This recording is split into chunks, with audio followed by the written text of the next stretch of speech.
सत श्री अकाल, welcome to Bluebird. Australia का टूरिस्ट वीज़ा अप्लाई करना चाहते हैं तो कैसे आप वीज़ा ले सकते हैं, क्या रिक्वायरमेंट है और कैसी फ़ाइल को वीज़ा मिल रहे हैं, आज की वीडियो में हम बात करने वाले हैं। तो यदि आप हमारे चैनल पर नए हैं, चैनल सब्सक्राइब नहीं किया तो सब्सक्राइब जरूर कर दें, क्योंकि हम इस चैनल पर कंटिन्यू जो भी टूरिस्ट और स्टूडेंट वीज़ा से रिलेटेड अपडेट्स होती हैं वो लेकर आते हैं, जिससे कि आपको हेल्प मिल सके टूरिस्ट वीज़ा लेने में।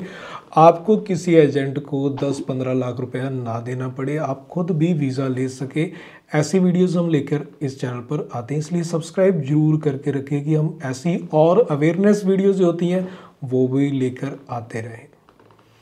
तो चलिए करते हैं स्टार्ट। ऑस्ट्रेलिया का टूरिस्ट वीज़ा आज की डेट में डिफ़िकल्ट जरूर है, लेकिन इम्पॉसिबल नहीं है। ऐसा नहीं कि वीज़ा आएगा ही नहीं, वीज़ा आ सकता है, लेकिन प्रोफाइल आपकी एलिजिबल होनी चाहिए।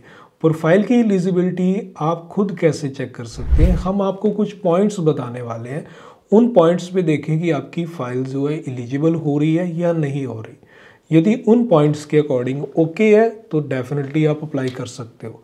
तो हम बात करेंगे पहले पॉइंट्स की। तो पहले पॉइंट जो है, आप वीज़ा ऑफिसर को प्रूव करें कि आप इंडिया वापस आएंगे। तो ये प्रूव करने का तरीका क्या है, आपके डॉक्यूमेंट ही हैं जो बताएंगे वीज़ा ऑफिसर को कि आप वापस आओगे या नहीं आओगे।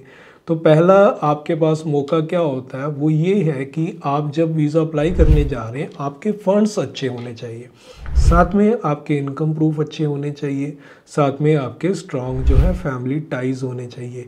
तो एक पर्सन जब किसी देश में ट्रैवल करने जाता है तो उसके पास वापस आने के क्या रीज़न होंगे। पहली चीज़, उसका इनकम अच्छी होगी।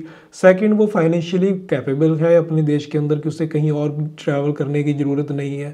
थर्ड, उसके अच्छे फैमिली टाइज हैं, यानी वो अपनी फैमिली को छोड़ के नहीं जा सकता। तो यही रीज़न होते हैं कि पर्सन जो है वापस आएगा। तो यही पॉइंट्स जो हैं आपके स्ट्रॉन्ग हो आपकी फ़ाइल के अंदर। अब बात करें इनकम की कि कितनी इनकम होगी वीज़ा अफसर को लगे कि हाँ ये वापस नहीं आएगा। आपकी इनकम ऑस्ट्रेलिया टूरिस्ट वीज़ा के लिए मिनिमम 50,000 के आसपास हो, चाहे वो 2 इनकम सोर्स से आ रही है, चाहे 3 से आ रही है, चाहे 1 से आ रही है। अब कईयों को लगेगा कि ऑस्ट्रेलिया के अंदर जो इनकम है वो तो 2-2.5 लाख रुपया भी हो सकती है, 1.5 लाख भी हो सकती है। तो इंडिया में 50,000 वाला बंदा वापस क्यों आएगा? क्योंकि इंडिया के अंदर आपके एक्सपेंस जो है वो कम होते हैं मंथली।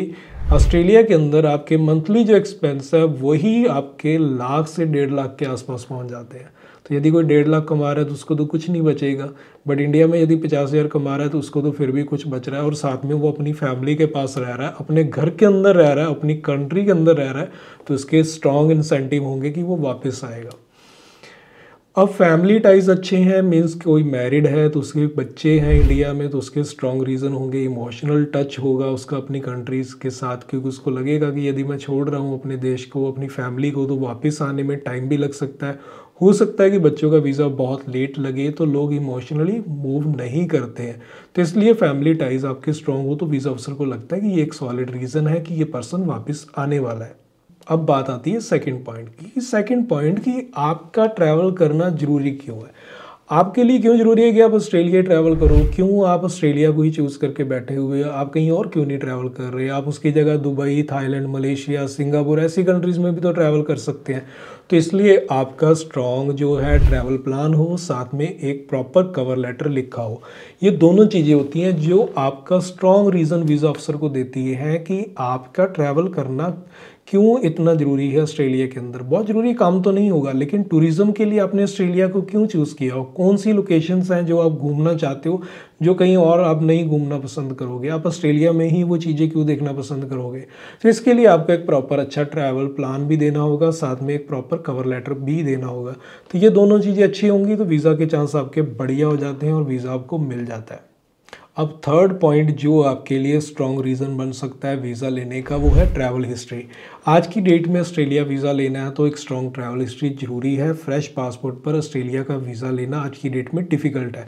आ सकता है फ्रेश पासपोर्ट पर यदि आपकी मंथली इनकम 1 लाख के आसपास जा रही है और आपके पास फंड्स जो हैं पुराने हैं, और वो फंड्स जो हैं वो भी लगभग 10-15 लाख हैं, और आपका जो भी इनकम है उसके सॉलिड प्रूफ हैं, तो वीज़ा अफसर के पास एक स्ट्रॉन्ग रीज़न हो जाता है आपको वीज़ा देने का, क्योंकि वहाँ पर आपके रुकने के चांस बिल्कुल कम हो जाएंगे, जिसके कारण आपको फ्रेश पासपोर्ट पर वीज़ा मिल सकता है।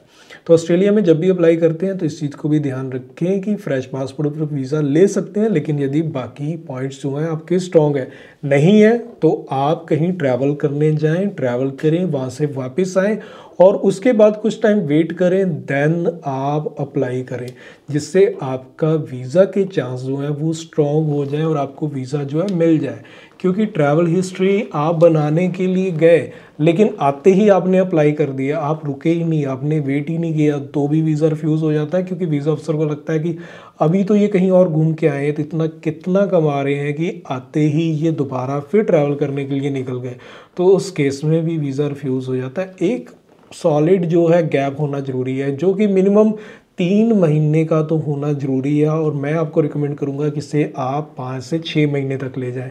यानी आपका ट्रैवल जो गैप है ये 5 से 6 महीने तक चला गया तो आपके लिए स्ट्रॉन्ग इंसेंटिव हो जाएंगे और आपका जो ट्रैवल हिस्ट्री है वो स्ट्रॉन्ग में आ जाएगी और आपको वीज़ा मिल जाएगा।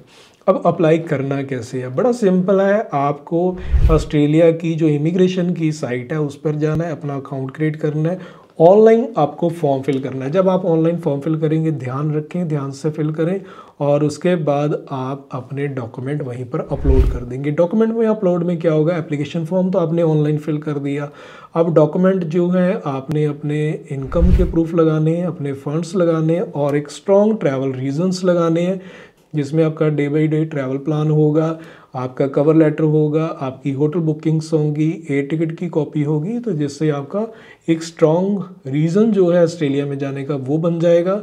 और उसके बाद स्ट्रॉन्ग जो इंसेंटिव्स हैं आपके इंडिया में वापस आने के वो स्ट्रॉन्ग हो जाएंगे, जो कि प्रूव करेंगी आपकी इनकम, आपके फंड्स और फैमिली टाइज। तो इनके डॉक्यूमेंट भी आप सबमिट कर देंगे और जब आप फाइल सबमिट करेंगे तो आपको वहीं पर एम्बेसी फीस पे करनी है और उसके बाद वेट करना है। क्योंकि ऑस्ट्रेलिया का सारा प्रोसेस ऑनलाइन है, आपको वीएफएस जाना नहीं पड़ता, आपको एम्बेसी जाना नहीं पड़ता, आप जस्ट घर बैठकर ऑनलाइन अपनी फाइल जो है सबमिट कर सकते हैं।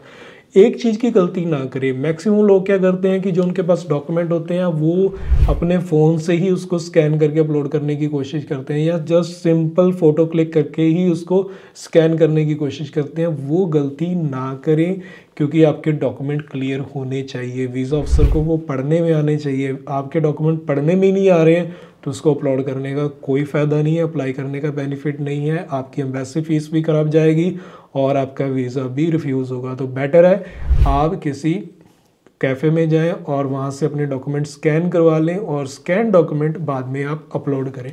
और जब आप अपलोड करते हैं उस टाइम भी ध्यान रखें कि सही फोल्डर में आपके सही डॉक्यूमेंट अपलोड हो और जिसकी वजह से वीज़ा अफसर को कन्फ्यूज़न ना हो। तो ये चीज़ों पर ध्यान रख के आप अप्लाई करेंगे तो ऑस्ट्रेलिया का वीज़ा आप ले पाएंगे। तो ऐसी और वीडियोस देखने के लिए चैनल को सब्सक्राइब करके जरूर रखें। मिलते हैं फिर एक नई वीडियो में। सत श्री अकाल।